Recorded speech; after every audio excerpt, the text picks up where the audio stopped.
Hello everybody and welcome back to the Fortress of Solitude. Today we're going to be checking out Superman issue 14 by Joshua Williamson, Rafa Sandoval and Miguel Mendonca. Superman goes round 2 with Lobo as the Czarnian betrays the Man of Steel to General Chakal, leading to a knockdown, drag him out fistfight through Hardcore Station. As I said in my review of the last issue of the House of Brainiac event, Lobo isn't going to outright betray Superman, and he doesn't, since when Superman takes their battle away from the station and the innocents, we learn that Lobo is really only doing this because he wants a family again, and he wants to take over Chakal's role in the gang since it would mean he would have some of his people back. And he's only doing it through a fight because, of course, this is how Lobo shows off his love for people. It's a very Lobo way of trying to get what he wants. Chakal, of course, intervenes in the fight since he's got to bring Superman in alive, tying him up with chains forged in the fires of Apocalypse to haul Superman off to Brainiac. Supergirl and Lex meanwhile escape into the newly resurrected Kolu, and again we get more of the same hints to Lex seeing something in Brainiac's mind during their time in the Legion of Doom together that scared him into creating Supercorp and to try and get Superman ready. I really wish we would get a little bit more on this side of the story, since right now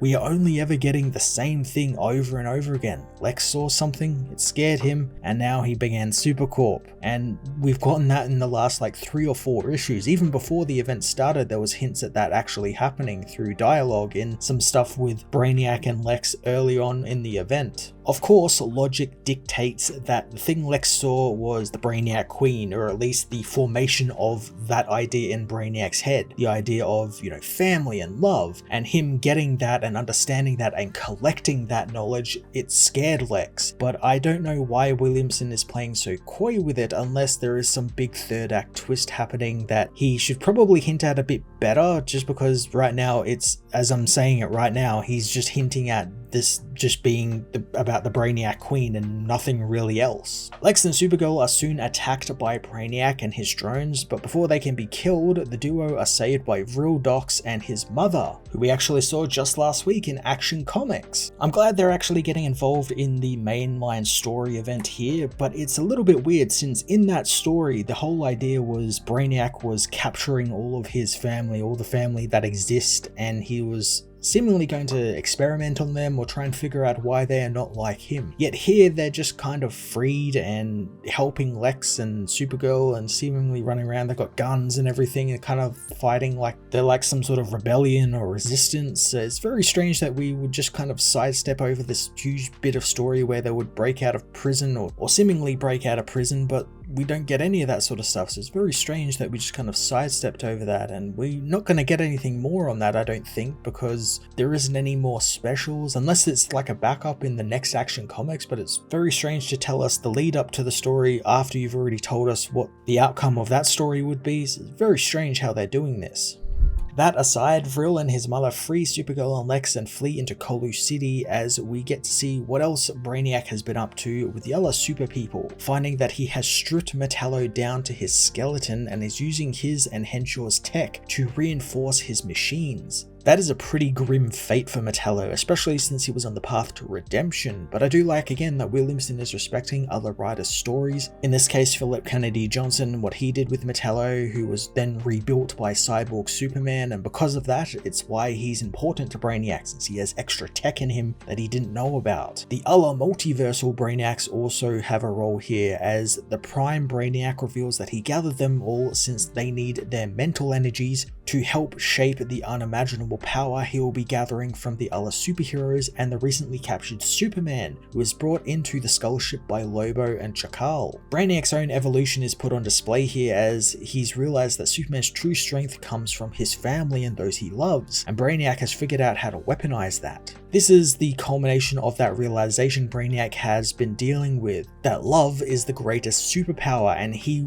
wants to collect that and study it and have that for himself, and it's why he's brought to life his Brainiac Queen. It also still makes what I said earlier about Williamson playing coy with the idea so strange, like the characters are saying why he's after this and what he wants with it, it's all laid out, but there's still that dialogue that alludes to it being more than that, and there's been no tease as to what that that more could be, and you kind of need that tease in there. You can't just tease something you keep talking about. You need that little bit extra to sort of hook people in. The Brainiac Queen finally awakens by the end of the issue, but not all is well, as Brainiac of course betrays the Czarnians as the Queen awakes, and while you think it's going to lead to a massive battle, it doesn't, as the Queen kills Chakal and his Czarnians fairly quickly, leaving Lobo the only one left of his race again, and the Queen hungry for even more power. The Brainiac Queen, while not really given much here beyond her awakening, is revealed to be souped up on all of the power from the heroes, and because of what Brainiac has found while studying Czarnians, and it has allowed her to be able to kill them for good, since Czarnians are effectively immortal, but Lobo found a way to kill them, and now Brainiac has found a way to kill them as well, which means that General Chakal and all his men are seemingly gone for good now, which is a real shame since Chakal was developing into a nice foil for Lobo, and it looked like they were developing some sort of thing where he might have been partially related to Lobo in some way or another, and that would have been a really interesting dynamic to explore a little bit more, like a father figure for Lobo almost. I guess this does give Lobo a bit more skin in the game now, since Brainiac has effectively killed off his race in front of him, so he's going to be pretty pissed at Brainiac, I have to imagine, and again team up with Superman to defeat the villain, just like I said he would. The initial battle with the Queen looks really cool as well, as the art is split between Rafa Sandoval and Miguel Mendonca, both who have given this event just this fantastic vibrant look, and one whose action is just a lot of fun to watch unfold over countless double page spreads. Again, one thing that Superman and this ongoing that Williamson has been running is that it's just kids playing with action figures. You know, you've got like the new costume for Superman, you know, the new action figure, he's got like that motorbike, that space bike, you know,